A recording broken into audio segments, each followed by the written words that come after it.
It's wonderful to see you all again. I've got an extraordinary tale to tell you today. I was scrubbing the roasting pan when Kristin told me I could eat in the basement. It was a Saturday in March, the kind of cold Portland evening where the rain sounds like someone tapping on every window at once.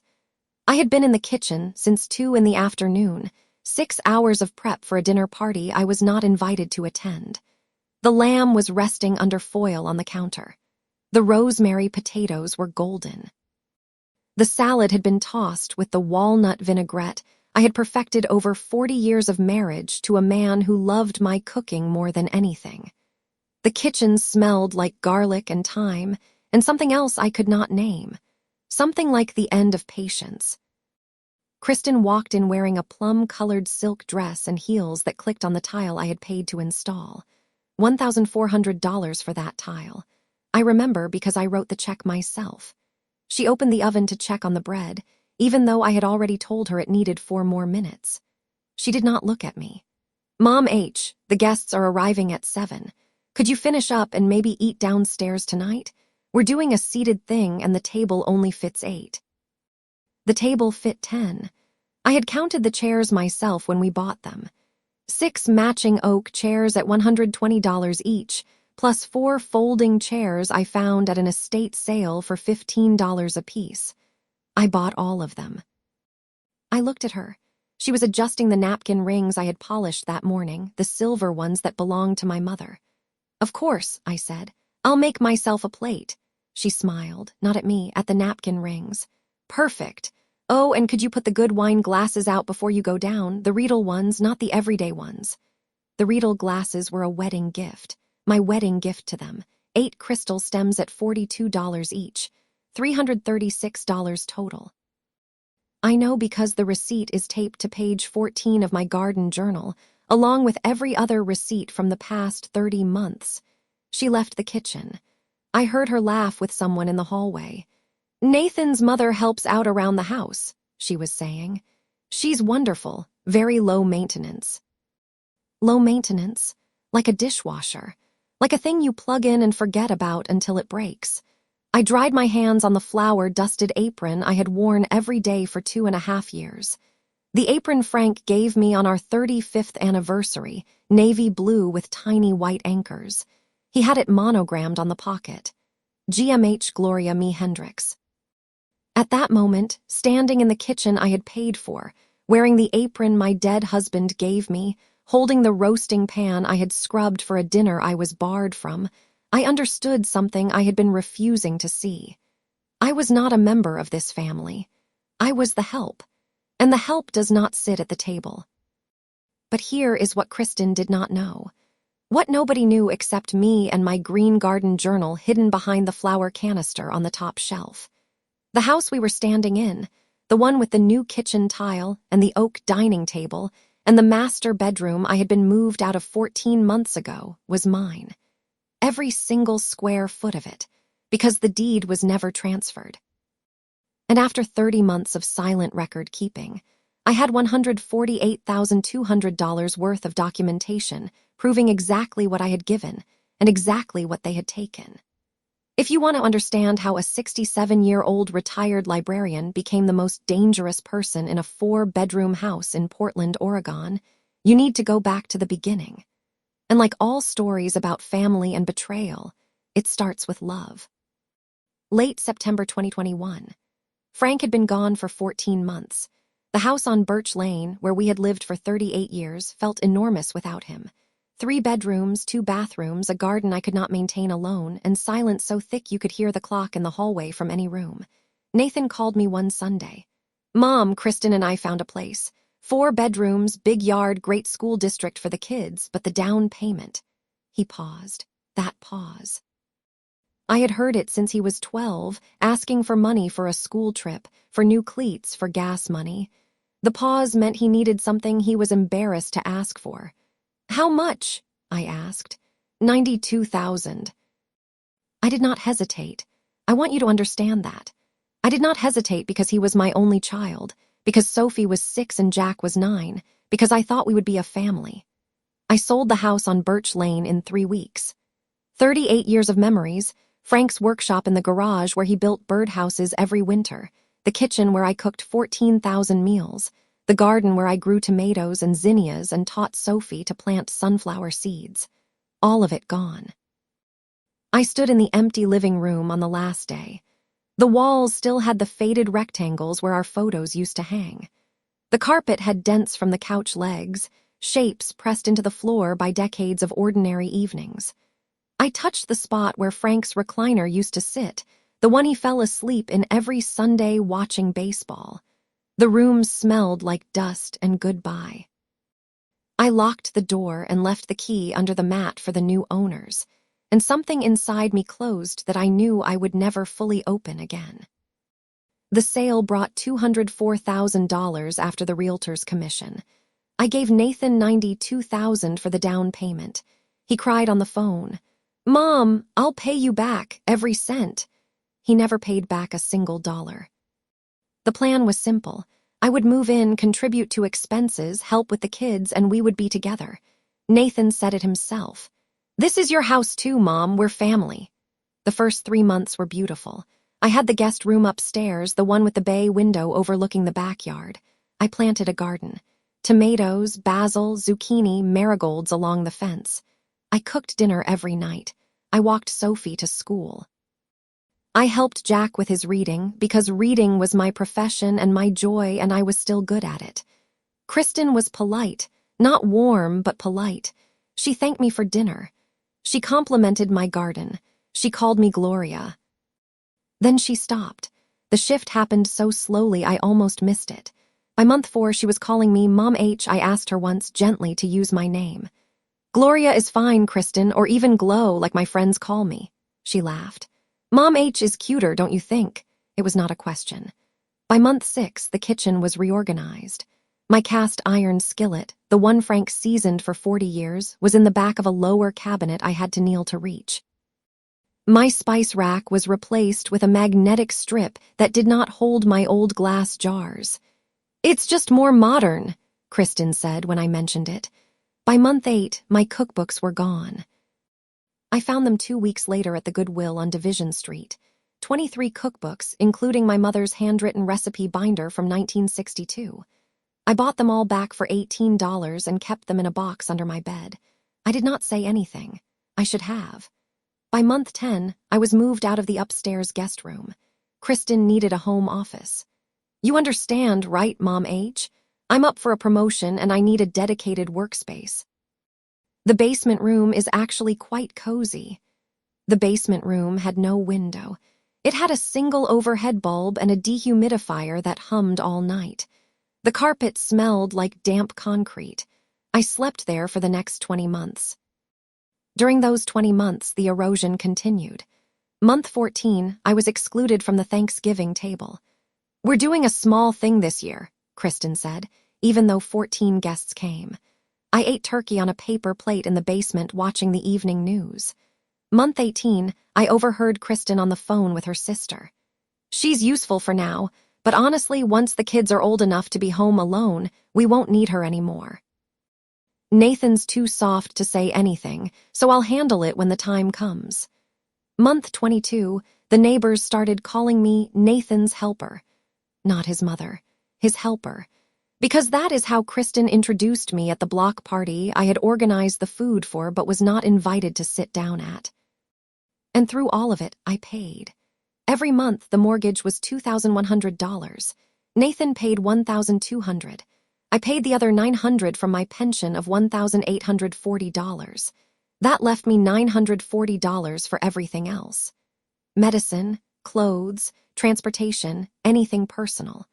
I also paid for the new water heater when the old one broke, $1,850. The fence repair after the windstorm, $2,200. Sophie's piano lessons, $75 a month for 24 months, $1,800 total. Jack's glasses, $320. The kitchen tile Kristin wanted, $1,400. New washer and dryer when Kristin refused to use the old ones, $2,600. Property taxes, $2,500 a year for 2.5 years, $6,250 total. Groceries I bought for the whole family, averaging $380 a month for 26 months, $9,880. I paid for all of it, and I wrote every single amount in my green garden journal, with dates, with receipts taped to the pages, with notes in my small, careful handwriting. Because a librarian knows the value of keeping records. The garden journal was a $5 hardcover notebook I bought at Powell's Books downtown. It had a green cloth cover with a botanical print.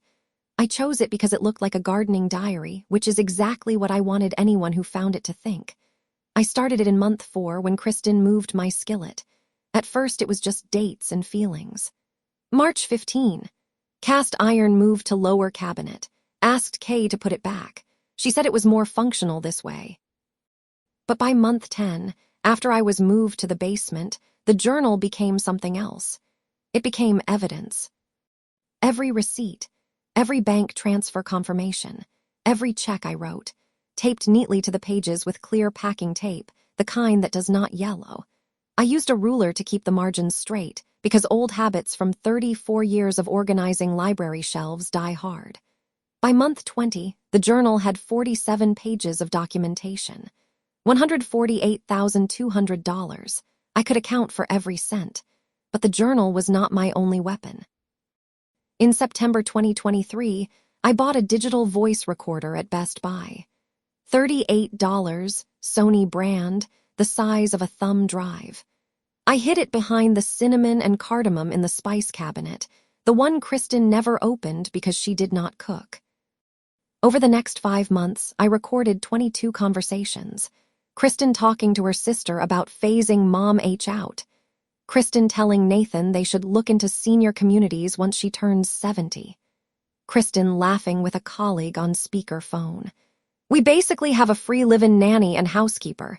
Nathan's mom. She's harmless, just a retired librarian. She thinks she's part of the family. Each recording was transferred to a USB drive I kept in my sewing kit, inside a zippered pocket behind the bobbins. I also emailed copies to myself and to Dorothy, just in case. Because I learned something important during those months of invisibility. When people think you are furniture, they say everything in front of you. The deed discovery came in month 16. I was looking for the property tax notice so I could remind Nathan it was due. I found the original deed in the filing cabinet in Nathan's office, the room that used to be mine. And there it was. Gloria Me Hendricks, sole owner. The transfer paperwork sat in the same folder unsigned. Nathan had never completed it. When I asked him about it that evening, casually, he said what he always said. I'll get to it, Mom. There's no rush. We're family. I stopped asking after that. A part of me, the part that survived 40 years of marriage and 4 years of grief and 34 years of managing other people's knowledge, knew that this unsigned document was my only protection. In February 2024, I called Patricia Nguyen. She had been one of my library regulars from age 8 to 18, a quiet Vietnamese-American girl who read 3 books a week and went on to graduate first in her class at Lewis and Clark Law School. Mrs. H, she said when I walked into her office. She still called me that. She hugged me. I sat down and opened the garden journal. I laid out every page. Patricia read for 45 minutes in silence. When she looked up, her eyes were wet. Mrs. H, you have an airtight case. The deed, the financial records, the receipts, the recordings, everything. What do you want to do? I want them to understand what they lost, I said. Then let me help you make sure they do. Saturday, March 16th, 2024. Kristin's dinner party. The one where I was told to eat in the basement. I had been planning my departure for 6 weeks. Dorothy had cleaned out her spare bedroom. Patricia had prepared the legal documents. My suitcase was packed and hidden behind the winter coats in the basement closet. I waited until 7:15 when all 8 guests were seated and the first course was being served. My lamb, my potatoes, my vinaigrette. I took off the navy blue apron. I folded it carefully, the way Frank would have wanted. I placed it on the kitchen counter, the monogram facing up. GMH. I walked through the house one last time. The living room, where my framed watercolors used to hang before Kristin replaced them with abstract prints. The hallway, where Sophie's height marks were penciled on the doorframe, each one measured by my hand. The front closet, where Frank's old raincoat still hung because Nathan could not bear to throw it away. That was the only kind thing my son had done in 2 years, keeping that coat. I touched the sleeve. It still smelled like cedar and Old Spice. "I'll come back for you," I whispered to the coat. Then I went to the basement. I took the garden journal from behind the flower canister. I took the USB drive from the sewing kit. I took the manila folder with the original deed and 30 months of bank statements. I placed a sealed envelope on Nathan's pillow. Inside was a letter handwritten on the pale blue stationery Frank gave me on our last anniversary. It said exactly 4 things. 1. The house is legally mine. The deed was never transferred. 2. I have documented every dollar I invested. $148,200. 3. I have 22 recordings of conversations that will break your heart. 4. My lawyer will contact you on Monday. I also left a photocopy of the deed on the kitchen counter next to the folded apron, weighted down by the salt shaker Sophie had painted for me at summer camp. The one that said Grandma's Kitchen in wobbly purple letters. I called my Uber at 7:22. The driver was a young man named Marco who asked me if I was going somewhere nice. "I'm going home," I said, even though I was leaving the only home I had. He helped me with my suitcase.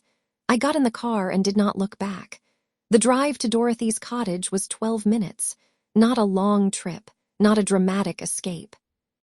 Just a quiet woman in a clean blouse, carrying a green notebook and 30 months of proof that love without respect is just another word for servitude.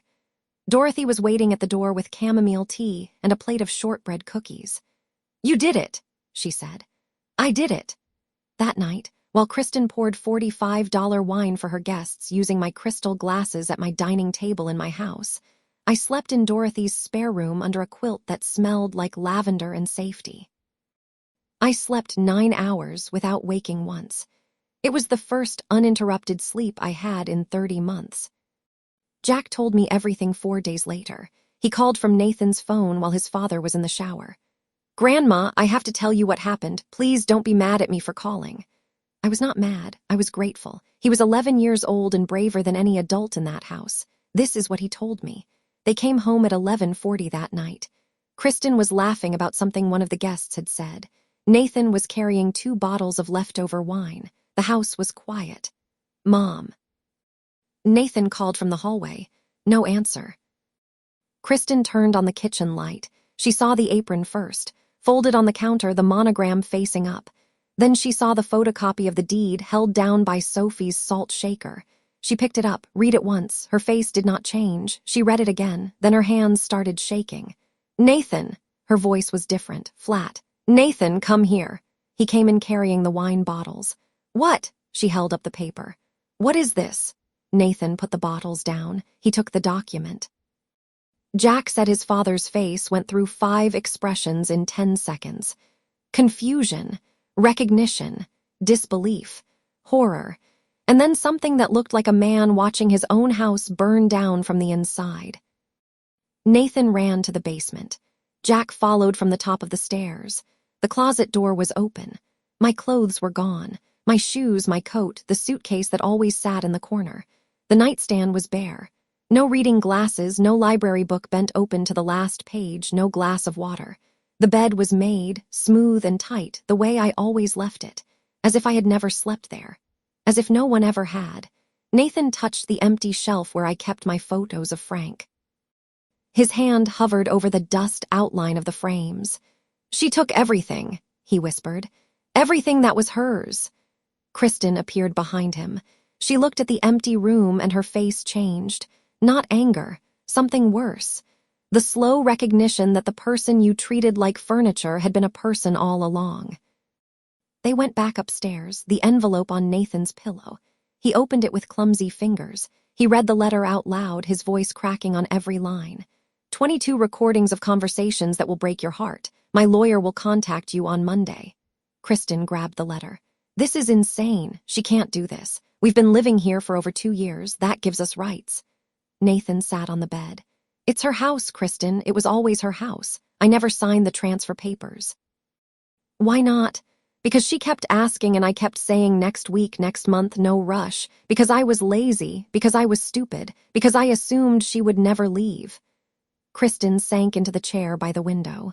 She pressed her palms against her eyes. "Oh God," she said. "Oh God, what did we do?" Her shoulders shook. It was the first time Jack had ever seen his mother cry. The phone calls started at midnight. 14 calls to my number, 9 text messages. "Mom, please call me back." "Mom, I had no idea about the deed, I swear." "Mom, the kids are asking for you, Sophie is crying." "Mom, please, we're family." I had silenced Nathan's contact 3 hours earlier. I did not read a single message until Tuesday. Kristin tried a different approach. She called Dorothy at 6 in the morning. Dorothy, who had been a county clerk for 30 years and had seen every kind of desperate person walk through her office, answered with exactly 5 words. "She does not wish to speak with you," and hung up. By Sunday afternoon, the neighbors knew. Not because I told them. Because Kristin went to the grocery store with swollen eyes, and when Martha Patterson from 2 doors down asked what was wrong, Kristin said, and Jack heard this too, "Nathan's mother abandoned us. After everything we did for her, she just left in the middle of the night. She's trying to steal the house." Martha, who had watched me take out the recycling every Wednesday and mow the lawn every Saturday and walk Sophie to the bus stop every morning for 2.5 years, said, "Kristin, that woman did more for your household than anyone I've ever seen. If she left, she had a reason." Kristin did not speak to Martha again. If this story is making you feel something right now, if you know what it means to give everything to a family that made you invisible, I want you to keep listening. Because what happened in that lawyer's office on Monday changed everything. And if you want to hear how a retired school librarian taught her own son the most important lesson of his life, stay with me and subscribe to this channel, because stories like this are the ones that remind us what dignity really costs. Monday, March 18th. Patricia Nguyen's office on Southwest 4th Avenue. The room smelled like espresso and new carpet. Patricia was wearing a charcoal suit and had the Garden Journal photocopied in triplicate, each copy tabbed with colored flags. The USB drive was loaded on her laptop. I sat on the left side of the conference table with my hands folded in my lap. At 10:07, the door opened. Nathan came in first. He looked like he had not slept in 48 hours. Gray stubble, red eyes, the same flannel shirt from Saturday. Behind him, Kristin. She was wearing a plain black cardigan, no jewelry, flat shoes, hair pulled back. I had never seen her without earrings. She looked 10 years older. "Mom," Nathan's voice broke on the single syllable. "Sit down, please," Patricia said, professional. Kind, terrifying, they sat. Patricia opened the journal. "Let me walk you through what my client has documented." She started from page 1. The down payment, $92,000. The monthly mortgage supplements, $900 times 30 months, $27,000. The kitchen tile, $1,400. The water heater, $1,850. The fence, $2,200. Sophie's piano lessons, $1,800. Jack's glasses, $320. The washer and dryer, $2,600. On and on. Every receipt, every bank confirmation, every handwritten note in neat librarian script. Nathan stared at the numbers. "I didn't know it was this much." "You didn't know," I said quietly, "because you never asked." Kristin was pale. Her fingers were gripping the edge of the table. "And the deed?" she asked. Patricia slid the document across the table. "Sole owner, Gloria Hendricks, never transferred. Your husband was reminded repeatedly and declined to complete the process." Nathan put his head in his hands. "Mom, I was going to do it. I just kept putting it off." "For 30 months," he nodded without looking up. Patricia then opened the laptop. "There are also 22 audio recordings." Kristin flinched. "I'd like to play recording 14, dated November 3rd, 2023. The room filled with Kristin's voice, tinny through the laptop speakers. "She's useful for now, but honestly, once the kids are old enough, we won't need her. Nathan's too soft to say anything, so I'll handle it when the time comes." Silence. then recording 17. Kristin laughing with her colleague. Free livin' nanny and housekeeper, she's harmless, just a retired librarian. Kristin's eyes were closed. A single tear ran down her cheek. I said those things, she whispered. I know. I didn't mean. You meant every word, Nathan said. His voice was harder than I had ever heard it. Every single word. Patricia closed the laptop. My client has 3 options she is prepared to offer. Option 1, immediate eviction, you have 30 days to vacate. Option 2, full repayment, $148,200 within 90 days, deed transferred at fair market value. Nathan shook his head. We don't have that kind of money. Option 3. Patricia looked at me. This was the one we had spent 2 hours designing. Property co-ownership agreement. Gloria retains 65%. You retain 35%, registered with the county. Gloria will not live in the house. Her portion will generate rental income via a tenant family she personally selects, who will share common spaces with you. Monthly rent of $950, paid directly to Gloria. Kristin's mouth opened. Tenants, living with us, in our house. In my house, I corrected. It was the first time I had raised my voice. The house I paid $148,200 for, Kristin. The house where I lived in a windowless basement for 20 months. The house where I cooked every meal and cleaned every room and walked your daughter to school while you called me the help. The silence was long enough to hear the traffic on Southwest 4th. Nathan spoke first. What are the conditions? Family therapy. You and me, Nathan. Once a week for 6 months. I'll pay for the first 8 sessions. And Kristin, individual therapy for your need to control. Kristin looked at me. I expected anger. I expected defensiveness. Instead, her face crumbled. I grew up in a house where my mother cleaned other people's kitchens, she said, her voice barely above a whisper. She smelled like bleach every night when she came home. I promised myself I would never be her, and instead I made you her. I made you the woman scrubbing pans in her own kitchen while everyone else sat at the table. She wiped her eyes with the back of her hand. I'm sorry, Gloria. Not Mom H. Gloria. It was the first time she had used my name in 2 years. Nathan knelt beside my chair. His face was wrecked. Mom, please, is there anything I can do to fix this? You can learn, I said. You can teach your children that old women are not furniture. You can call me by my name, and you can sign those therapy forms today. He signed them, all of them. The agreement, the co-ownership papers, the therapy commitment.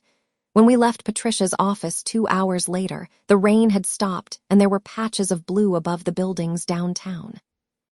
I stood on the sidewalk and breathed. Clean, wet Portland air. The kind that smells like cedar bark and new starts. 4 months later, July 2024, I am sitting on Dorothy's back porch with a cup of coffee and a library book. The morning is warm and the roses along the fence are blooming. I moved into a studio apartment 2 miles from Nathan's house in May. It is small, 480 square feet. It has one window that faces east, and every morning the sunlight comes in at 6:15 and lands on the kitchen counter where I keep my cast iron skillet. The black iron is smooth now, decades of oil and heat baked into the surface like a kind of patience. I got it back. Nathan brought it to me wrapped in a dish towel, along with my mother's recipe binder and the apron with my monogram. These are yours, Mom, he said. They were always yours. The therapy is working. Nathan and I sit in Dr. Reeves's office every Thursday at 4. We have cried more in 4 months than in the previous 4 years combined. He told the therapist last week, I let my wife erase my mother because it was easier than fighting. I chose peace with the wrong person. I told the therapist, I let it happen because I was terrified of being alone. I thought if I stayed useful, I'd stay loved. It is hard work, rebuilding a relationship one honest sentence at a time. But it is real work, and real is all I have left to give. Nathan calls me every morning now, not about the house or the agreement. He calls to ask what I'm reading, what I had for breakfast, whether my tomatoes are coming in yet. The tenants moved into the house on May 1st. A woman named Rosa Delgado, age 44, a dental hygienist, and her 2 children, Marco, 13, and Isabella, 10. Rosa makes tamales on Sundays. She told me that Kristin sat in the kitchen the first Sunday, watching her cook, and said nothing for 20 minutes. Then Kristin asked if she could help. Rosa handed her a corn husk. They made tamales together in silence. It was the first time Kristin had cooked anything in that kitchen in 2.5 years. Sophie made me a card last week, a crayon drawing of a garden with tall sunflowers and a woman in a blue apron standing in the middle. Underneath, in careful second-grade letters, it said, "Grandma Gloria's garden. She left so she could come back stronger." I framed it. It hangs next to the window where the morning sunlight comes in. Jack calls me every Friday. Last week he asked, "Grandma, do you think Dad is getting better?" "I think he's trying," I said. "Is trying enough?" Trying is where everything starts. Kristin sent me a text last Tuesday. It said, "Gloria, I signed up for volunteer reading hour at Sophie's school. I thought of you. I hope that's okay." I read it 3 times, then I wrote back, "That's a good start." Because forgiveness is not a gift you hand someone across a table. It is a road they walk, one honest step at a time, while you watch from a distance and decide if their feet are pointed in the right direction. And mine are. My feet are in my own kitchen, on my own floor, in my own life. The $950 in rent and the pension give me enough to live with dignity. I teach a knitting circle at the community center on Wednesdays. I walk with Dorothy every morning at 7. I am reading a novel a week again, the way I did when I ran the library. Did I lose something? Yes, I lost 30 months. I lost my illusion that unconditional love means unconditional tolerance.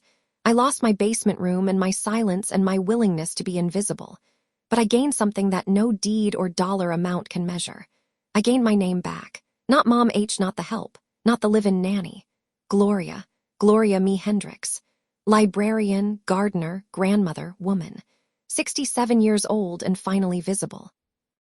And if this story touched something in you, if it made you think about someone you know who gives too much and asks for too little, tell them this. The most important book in any library is the one where you write your own story. And it is never too late to pick up the pen. This is Gloria, signing off from Portland, Oregon, from a small apartment with good light and a cast iron skillet and a garden journal that saved my life. And no one will ever make me eat in the basement again.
I hope you enjoyed this tale.